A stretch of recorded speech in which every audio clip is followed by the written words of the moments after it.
Okay, so this is going to be the work for Tuesday, but it's also kind of the same thing that you'll be doing on Wednesday, and they are called limiting reactant problems. So these are a little bit longer, a little bigger than your conversions that we've been doing. So if you haven't done the past like Friday and Monday today or yesterday's work, then you should probably do those first because those are easier.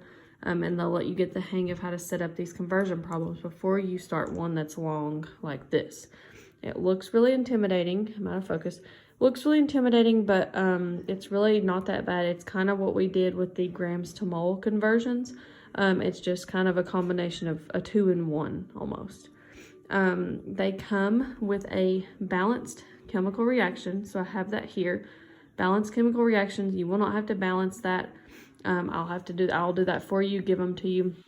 And they're also going to come down here with the molar masses, okay?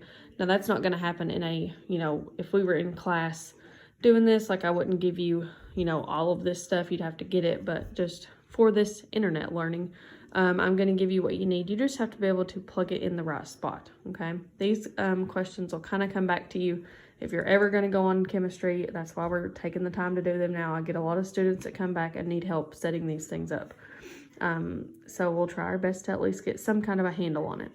So limiting reactant is basically when I have this reaction here and I'm saying, if I have so much of this reactant right here, like how much of my product can I form? And we'll answer that question more on Wednesday, tomorrow, I guess, for you. But for now, like here's your question. It says convert 25 grams of Na, which is your starting reactant right here, to grams of NaCl. So you're basically going to start with one of your reactants and convert it to grams of one of your products. So that's the difference. Before on Monday's work, you were just taking grams of Na to moles of Na or whatever. Now you're going grams of one thing to grams of another, which is why we need this balanced chemical reaction. You have a 4-section fence. So like a section I would consider like these two right here. And then you have another section here, section 4 right here. And I've labeled right here what goes in each section. This section right here is going to be what the question gives you, which is your number and element that I've given you to begin with, like how much do you have to start with. The second section will be the molar mass of the element that I'm asking for, which is the element you start with. I'm starting with Na. It'll be molar mass of Na, which I give you right here. The third section here is numbers from the balanced chemical reaction. So that's going to be the green numbers here. You have 2 boxes, so we'll be taking 2 of these numbers. And it's going to be the 2 that are mentioned in the question. So we want the Na, which is a 2, and we'll want the NaCl, which is a 2. Last section here is the molar mass of the compound, which is going to be what we're converting to. So 2 grams of NaCl, we'll want the molar mass of the compound we formed, which I will again give you. The main thing to remember here is when you're setting them up, they have to match diagonally. Your units must match diagonally. So let's go ahead and start. And I'll have another example after this. That might be in this video, might be in the next. So it says convert 25 grams of Na. You're going to take the 25 grams of Na and put it on our fence right here, okay? I recommend that you leave the Na with it. It'll help you keep this organized because as you can tell, it gets pretty big. The bottom part here is still going to be empty, right? We're still leaving that empty. So your first section is done. Next section, the molar mass of the element that I'm asking for. So the element I gave you to start with here is Na. You want the molar mass of Na, which is 22.99 grams over 1 mole. So either the grams or the mole is going on the bottom right here. But remember, it must match diagonally. So it says grams of Na here. We have to have grams of Na here. Okay, it has to match diagonally or it won't cancel out. So you want to go down here to your molar mass, which I'll give you. Find the number that goes with grams, which is 22.99, and put it right there. The 1 mole goes with this. It's 1 mole of Na. So we have to put that on the top. Your molar mass will go one side of this little line on the top, one side on the bottom. So this question, or this progress right here, is just what we did on Monday. That's a little gram to mole conversion. It's just that we're going on because we can't stop at moles of Na, okay? When we're going to start our next section, so you got 2 sections done. You're going to start your next section.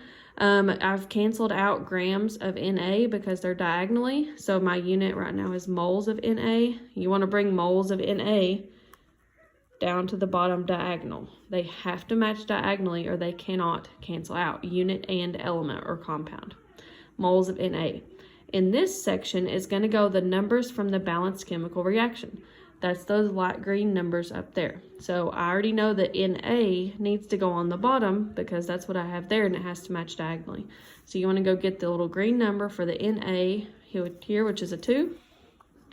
Put it there. So that means that there's 2 moles of Na in that reaction. That's where it's going to go.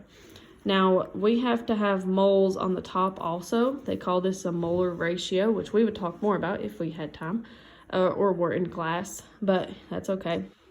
Moles on top and bottom here, and it needs to be numbers from the balanced reaction. I've already used that too. It's either going to be the 1Cl2 or the 2NaCl. Now you're converting to grams of NaCl, so this Cl2 will not help us. We want to take the 2NaCl. So 2 and NaCl. So when you get to this third section here, you're going to have moles over moles. It's going to be what you started with down here, what you end with at the top.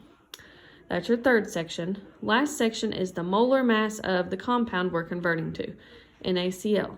And which is right here. Here's our molar mass, grams over 1 mole. And it's, again, we got to decide, does the grams go on top or bottom? Does mole go on top or bottom? You've just canceled out moles of Na diagonally, so that's gone. We have moles of NaCl here. Have to have moles of NaCl here. It has to match diagonally. So you're going to go down here and find which mole goes with NaCl, which is 1. There are always 1 with these. 1 right there. And then on the top is going to be whatever side we did not just use, which is the 58.44 grams of NaCl. Okay, big problem, but if you break it up in those 4 sections, it's not too bad. Grams of Na is diagonal, moles of Na is diagonal, moles of NaCl is diagonal. So all that cancels out. And then your grams of NaCl is what we wanted to convert to. So this is a correct setup, okay? Remember, the way you solve this is you start with the number right here that we have to start with. You multiply by the top number and you divide by the bottom number. Okay, so here's what we're going to do is we're going to take 25. You're going to multiply by the top, so times 1, divide by the bottom, divide by 22.99. Go to the next section, same thing. Multiply by the top, divide by the bottom, multiply by the top, divide by the bottom. So you're going to punch in 25 times 1 divided by 22.99 times 2 divided by 2 times 58.44 divided by 1. That's going to give us an answer, which is about 63.5. Just round it to 1 decimal place. And your unit is going to be whatever you have right here in the top. Grams of NaCl, grams of NaCl. Okay, big scary problem, I know. I will show you another example, but I'll put it in a different video because this one's 8 minutes long.